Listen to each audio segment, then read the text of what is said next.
সবটা জেনেও এখন চুপ থাকি। এখন আর একসঙ্গে প্ল্যান করতে মন চায় না। জীবনে এমন একটা সময় হয়তোবা সবারই আসে, যখন বলতে অনেক কিছুই চাই, তারপরও বলতে ইচ্ছা করে না। সবার থেকে নিজেকে আলাদা রাখি। সত্যি বলতে কারোর জন্য আর ভাবতে ইচ্ছা করে না।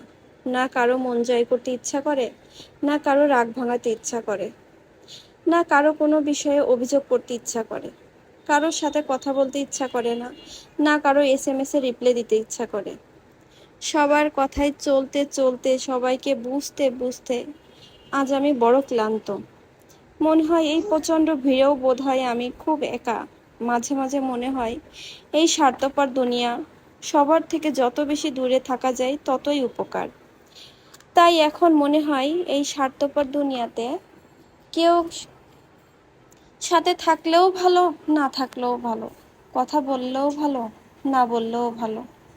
সত্যি বলতে কি, সবাই শুধু নিজেরটাই বোঝে, আর কারো বোঝার চেষ্টাও করে না। এই দুনিয়াটা অনেক বেশি স্বার্থপর। স্বার্থপর এই দুনিয়ায় আমরা আমাদের সবার নিজেরটা নিয়েই ভাবতে ভাবতেই যেন অন্যেরটা ভাবার কথা ভুলেই গিয়েছি। একটা বড় চিন্তা করি না, এই দুনিয়াতে আমরা হয়তোবা ক্ষণস্থায়ী একটা অতিথির মতো এসেছি। হয়তোবা আর কিছুদিন আমরা এইখান থেকে বিদায়ও হয়ে যেতে পারি। এটা নিয়ে আমাদের কারো কোনো চিন্তা ভাবনাই নাই। এই ক্ষণস্থায়ী জীবনে কত কিছু নিয়েই নাই ভাবছি। এখন আমি সব কিছু থেকে চুপ হয়ে গিয়েছি, আর কোনো কিছুই ভালো লাগে না। আমার জীবনটা যেন সব কিছুতে থমকিয়ে গিয়েছে।